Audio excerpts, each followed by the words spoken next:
زستانەکەمان زۆر گەرم یعنی هینە باشە بەهارەکەشمان زۆر گەرم نییە. باس لە مەترسیەکانی وشکە ساڵی لە هەڵەبجە دەکەین.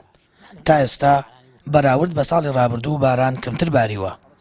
مامۆستایەکی زانکۆیە و پسپۆڕی خاک و زەویە دەڵێت ڕێژەی ستانداردی تێپەڕاندنی وشکە ساڵی لە سنووری پارێزگای هەڵەبجە بارینی 642 ملیم بارانە.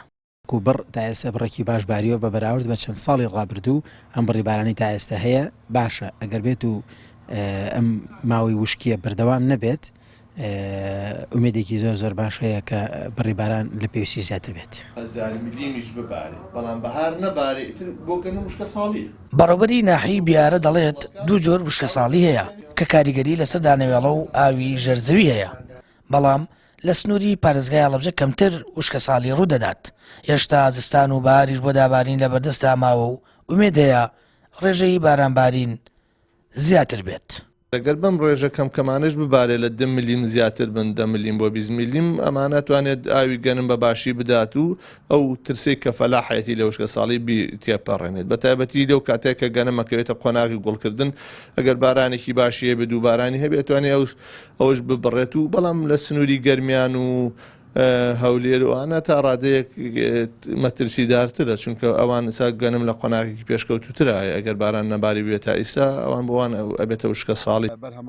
جوتیارێکی شارەزورە و ئەویش باز لە مەترسی وشکە ساڵی دەکات کە جیاواز لە ساڵی ڕابردوو ئەم ساڵ بارانبارین کەمتر بووە. وە مژدە خۆشەکەش ئەوەیە سەرچاو ئاوەکانی دەشتی شارەزور و هەڵەبجە بە تەواوەتی بوژاونەتەوە ئەمەش مژدەیەکی خۆشە بۆ داهاتوو کە ئێمە بتوانین هەم بەرهەمە کشت و کاڵێ بەهارەکان تیشکەین ئینشاءڵڵا بەهارێکی خۆشمانەوە ئەو ناوچانش کە بارانی لێنەبارێ خوای گەورە بارانی بەڕەحمەتمان بۆ بارێنێ و ئینشاءڵڵا هەموو کوردستان بژێتەوە و بەهارێکی خۆشمان بۆ بێنێ و وڵاتمان هەر ئاوادان بێ ئینشاءڵڵا. لە سنووری پارێزگای هەڵەبجە 7,000 دۆنم زەوی لەلایەن جوتیارانەوە دەکرێتە دانەوێڵە. مەترسی وشکە ساڵی لە هەڵەبجە کەمترە و چاوەڕوان دەکرێت بارانبارین مەترسیەکە بڕەوێنێتەوە. ئەم ساڵ تا ڕۆژی 4 250 میلیم باران لە سنوورەکە باریوە بەڵام ساڵی ڕابردوو 325 میلیم باران باری بوو.